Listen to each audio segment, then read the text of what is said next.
Buenas tardes, queridos hermanos, queridas personas que nos acompañan en este canal de Servidoctrinas. Quiero compartir una porción de la Biblia que estoy compartiendo de una serie de porciones escriturales de los Evangelios. En este caso nos toca el Evangelio San Juan, capítulo 4.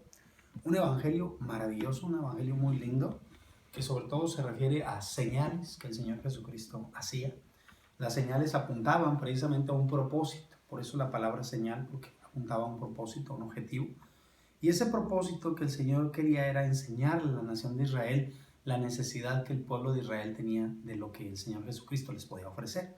En este caso aquí está hablando de que después de que el Señor estuvo en Samaria o con los samaritanos y que habían creído en Él por la palabra, y hay que aclararlo, por la palabra del Señor, y también al igual que la mujer samaritana que le ofreció al Señor el agua de vida. En Juan 4, de la mujer samaritana y de los samaritanos, el Señor no hizo ninguna señal de milagro de alguna manera espectacular, o algún prodigio o algún portento milagroso, no. Pero lo que tuvo relevancia fue el poder de la palabra. La palabra del Señor dice que la mujer creyó en el Señor y que todos los demás samaritanos creyeron no solo por la palabra de ella, sino por la palabra de Jesús de haberse quedado 2 días en Samaria. Y dice que 2 días después salió de ahí y fue de Samaria, ahora se regresa a lo que era Galilea, el lugar donde el Señor fue criado. El Señor se crió en lo que era Galilea, por eso le llaman Galileo o Nazareno, en Nazaret o en ciertos lugares como Capernaum, Betsaida, Genezaret, eran los lugares donde el Señor Jesucristo tenía su crianza, tanto de juventud como de edad adulta.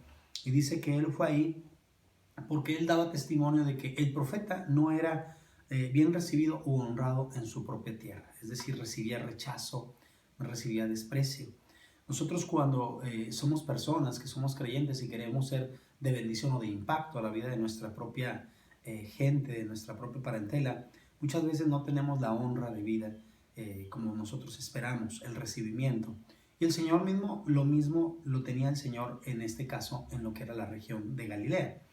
Pero el Señor llegó a esa tierra y cuando vino a Galilea, los galileos le recibieron porque habían visto todas las cosas que el Señor había hecho en Jerusalén. Y ellos querían ver todas las cosas que el Señor había hecho en Jerusalén en aquella fiesta.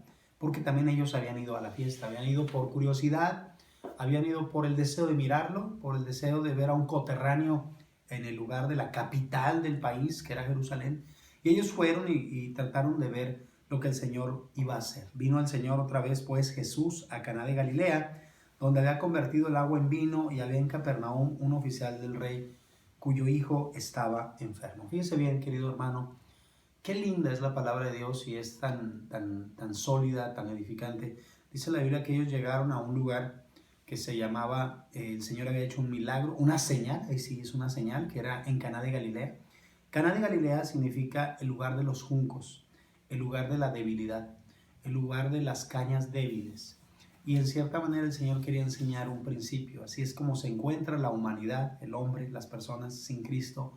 Es un lugar de juncos, es un lugar de cañas débiles, simplemente cosas que en cierta manera tienen fragilidad, como es el ser humano. Todo el ser humano somos frágiles.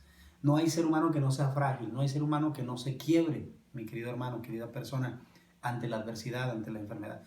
Y aquí había una fragilidad, había una ruptura, había una cañita soplada llevada por el viento, y en este caso era un oficial, probablemente era un centurión. Un centurión era un hombre muy reconocido a nivel de Roma porque tenía el cuidado de 100 soldados romanos, una soldadesca de romanos, que eran 100 personas, 100 elementos, y este hombre tenía un problema, o sea, igual, aunque era un hombre a lo mejor de dinero, de reputación, de honra, de reconocimiento por parte del Imperio Romano, siempre hay una fragilidad en el ser humano, siempre hay un quiebre, siempre hay un punto de quiebra, siempre hay una debilidad, siempre hay un talón de Aquiles. Y este hombre tenía un talón de Aquiles. Su hijo o el hijo de él, de ese hombre noble, que era un oficial del rey, que estaba muy cerca del rey o del rey romano, estaba enfermo, estaba con un problema que era enfermedad. Una enfermedad grave, una enfermedad, pues probablemente una infección, una enfermedad mortal, una enfermedad que lo iba debilitando al muchacho, a su hijo. Y este hombre estaba en esa necesidad. Y resulta que cuando se da cuenta que, oye, que Jesús había llegado de Judea a Galilea, igual una vez más, mis queridos hermanos, vemos la necesidad del hombre de buscar a quien debe de buscar. Dice que en ese momento él recorrió y fue precisamente a la persona del Señor Jesucristo. Vino a él y le rogó que descendiese y sanase a su hijo que estaba a punto de morir. Así es como está el hombre. El hombre sin Cristo, el hombre sin el Señor, así nos encontramos. Somos personas que estamos vivos, pero estamos moribundos. ¿Por qué, hermano Adrián? Porque cada día que pasa, si la persona no tiene Cristo, es una persona moribunda, que está enferma por el problema del pecado, que lo está llevando día tras día. Cada día que cumple puede decir, tengo un año más de vida, pero en realidad es un año menos, es una vida moribunda, como la de este muchacho. Y este hombre va al Señor Jesucristo, porque vuelvo a repetirle, sé que hay familias, sé que hay matrimonios, sé que hay papás, mamás, que están teniendo a sus niños, a sus hijos en drogas, en alcohol, en un libertinaje. Papás cristianos que a lo mejor ven con frustración cómo oran y sus oraciones pareciera que tienen estorbo y que no pueden ser escuchadas. Déjenme le digo una cosa, y que ven que sus hijos están cada día más frágiles, más débiles, y de alguna manera, hablando del sentido espiritual, más moribundos, y que cada vez usted y yo nos sentimos impotentes. Hay que ir como este hombre que fue a la persona de Cristo. No fue al rey, que era pues la preeminencia en aquel tiempo. No fue a otro más de rango más elevado, no. Él supo que Cristo vino de Judea, que significa el lugar de la alabanza, a Caná de Galilea, que significa el lugar de la fragilidad de las cañas. Y este hombre, en su fragilidad, en su debilidad, en su talón de Aquiles y en su problema, va al Señor Jesucristo a pedirle que sane a su hijo que estaba a punto de morir. Imagínense cómo estaba la situación tan crítica de este hombre. Imagínense cómo está su situación, hermano Adrián, pero usted no la conoce, yo no la conozco, pero Dios sí la conoce. Y por eso Dios quiere enseñarnos estas lecciones de vida a nuestras vidas. ¿Qué hacer cuando veo a mi hijo que está moribundo, no solamente físicamente, sino espiritualmente, y que cada vez más veo que se cierran las posibilidades de salvación para sus vidas? Hay que ir a Cristo, hay que rogarle. Dice que este hombre le rogó al Señor Jesucristo y le rogó a que descendiese y que sanase a su hijo. Una petición especial, ¿eh? Señor, desciende.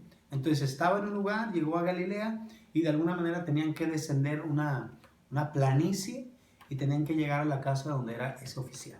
Le dijo, desciende, Señor, baja, por favor, baja a nuestro nivel, baja a nuestro lugar. Quiero que tú estás en una altura, porque Cristo está en las alturas, está en su gloria, está en su grandeza. Y el Señor de alguna manera es como si le dijéramos, Señor, como le decía la nación de Israel en aquel pasaje maravilloso del libro de Isaías 64, le dice la nación de Israel, oh, si rompieses los cielos y descendieses del cielo para que nos ayudases.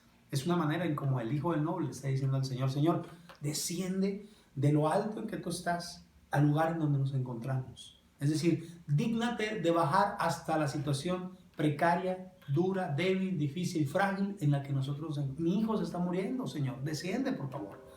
Entonces fue una petición especial muy, muy importante, y de alguna manera usted y yo debemos de ver y de imitar esa situación de este hombre, está a punto de morir. Entonces el Señor le responde y le dice, mira, si tú no vieres señales, prodigios, maravillas, milagros, algo ostentoso, tú no vas a creer.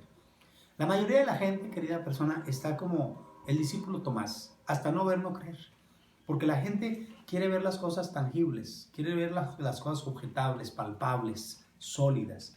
Es decir, la gente ahorita está en una situación, el Señor estaba tocando lo que se llama escepticismo. La gente es escéptica. Puede ser quizás no incrédula, pero sí escéptica. Es decir, no creen hasta no ver maravillas, señales tangibles y hasta que no sea comprobada la teoría y la hipótesis. El Señor Jesucristo no tiene que ser comprobado porque Él es una realidad.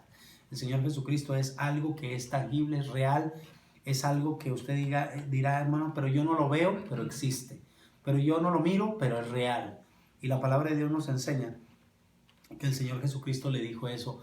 ¿Por qué, queridas personas y hermanos? Porque la mayoría de los de los judíos, saduceos, herodianos, fariseos, le decían al Señor cuando Él, por ejemplo, tomó y agarró precisamente a látigos a las personas que estaban en el templo, ellos le dijeron, ¿con qué autoridad y con qué señales o prodigios haces tú estas cosas? Es decir, si tú estás haciendo esto de sacar a las personas del templo porque están vendiendo esto, es porque queremos ver en ti una señal, un milagro, es decir, una credencial, una identificación. Por eso el Señor Jesucristo le dijo a él, no, si tú no ves una señal, una identificación, y tú no miras que yo haga algo maravilloso o algo sobrenatural desde aquí, tú no vas a creer.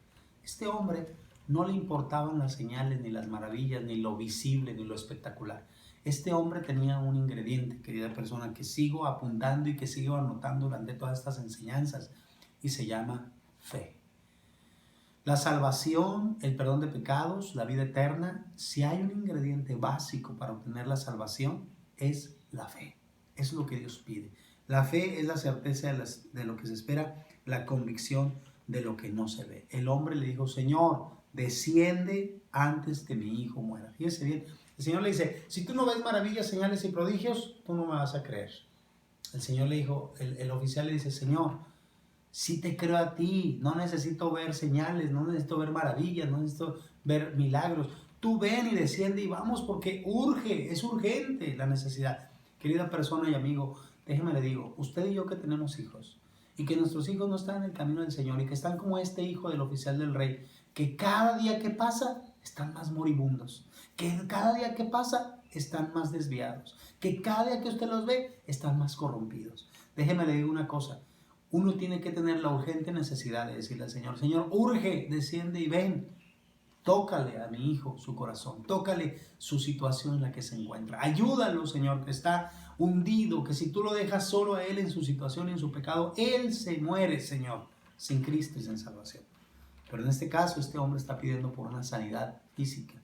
Pero nosotros no importa qué es lo que pidamos por la necesidad de nuestro hijo, de nuestra hija. Aquel hijo descarriado, querida hermana. Usted está sufriendo por un hijo descarriado. Usted está sufriendo por una hija que se ha desviado. Usted está llorando por las madrugadas, está intercediendo. Y usted pareciera que no encuentra razón de seguir orando. ¿Sabe por qué? Porque usted dice, no veo milagro, no veo maravillas, no veo una señal, no veo algo, no veo un toque divino. Pero déjeme le digo una cosa, no cese de buscar a Cristo. No cese de orar, no cese de confiar en el Señor. Pero es que no veo, hermano, no veo por dónde venga la ayuda, por dónde venga el cuidado, la dirección divina. No importa que usted no vea ese prodigio ahorita, ni ese milagro ahorita, ni esa señal ahorita, el Señor va a obrar en su tiempo y en su momento. Solo sea como este hombre perseverante, solo sea como este hombre insistente, solo sea como este hombre totalmente radical hacia el Señor y le dijo, desciende porque mi hijo ya se muere. No importa, Señor, cómo, pero haz una obra, haz un milagro, haz una maravilla.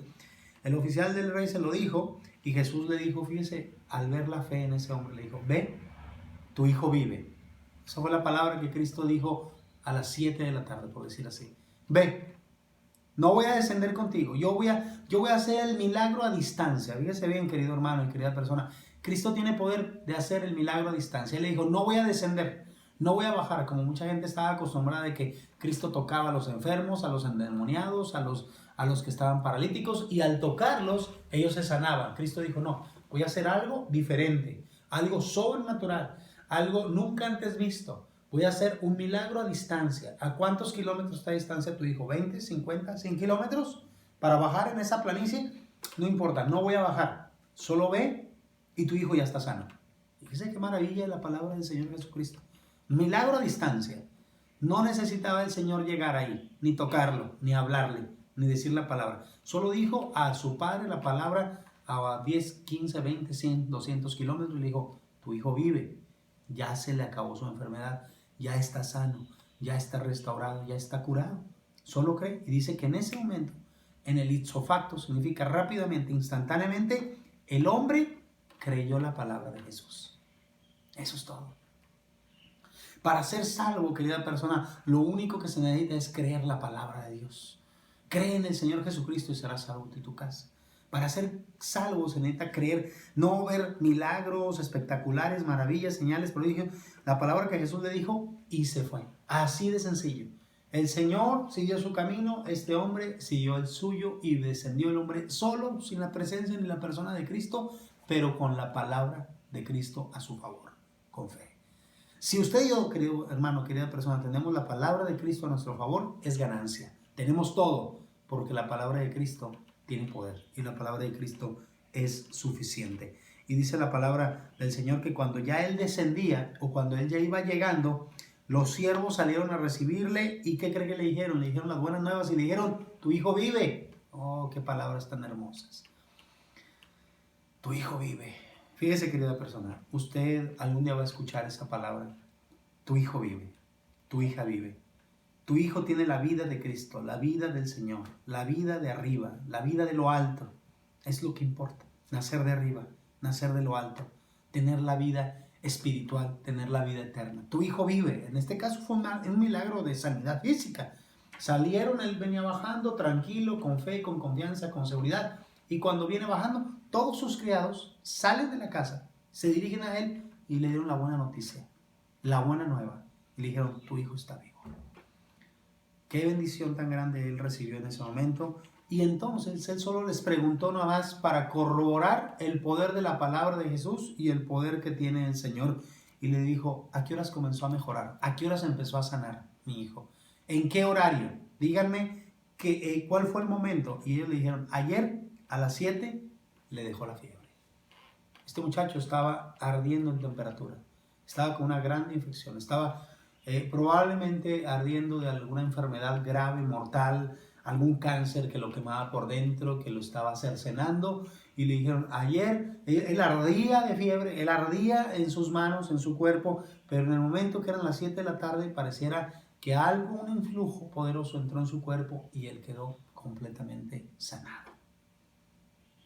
Y el hombre se quedó, el padre entonces entendió que aquella era la hora en que Jesús le había dicho, tu hijo vive, y creyó él con toda su casa. Esta segunda señal hizo Jesús cuando fue de Judea a Galilea. Qué maravilloso porque el propósito del Señor de hacer ese milagro era apuntar a decir, yo quiero que ellos crean, pero que primero crea él como padre de familia, como varón del hogar, como cabeza de la casa. Y en el momento en que yo hago el milagro, la maravilla y la señal, no solamente él va a creer, sino toda su casa. Eso era una señal que apuntaba a un propósito que el Señor quería a favor de su nación. ¿Qué era lo que quería, querida persona, a favor de su nación? Ya lo estoy explicando de una manera más aplicativa, pero ¿qué era lo que quería? ¿Quién era ese hombre, ese hijo del noble? ¿Qué era lo que el Señor anhelaba de su nación? Dios veía a una nación como la nación de Israel, como ese joven que estaba moribunda, a punto de morir y a punto de perecer.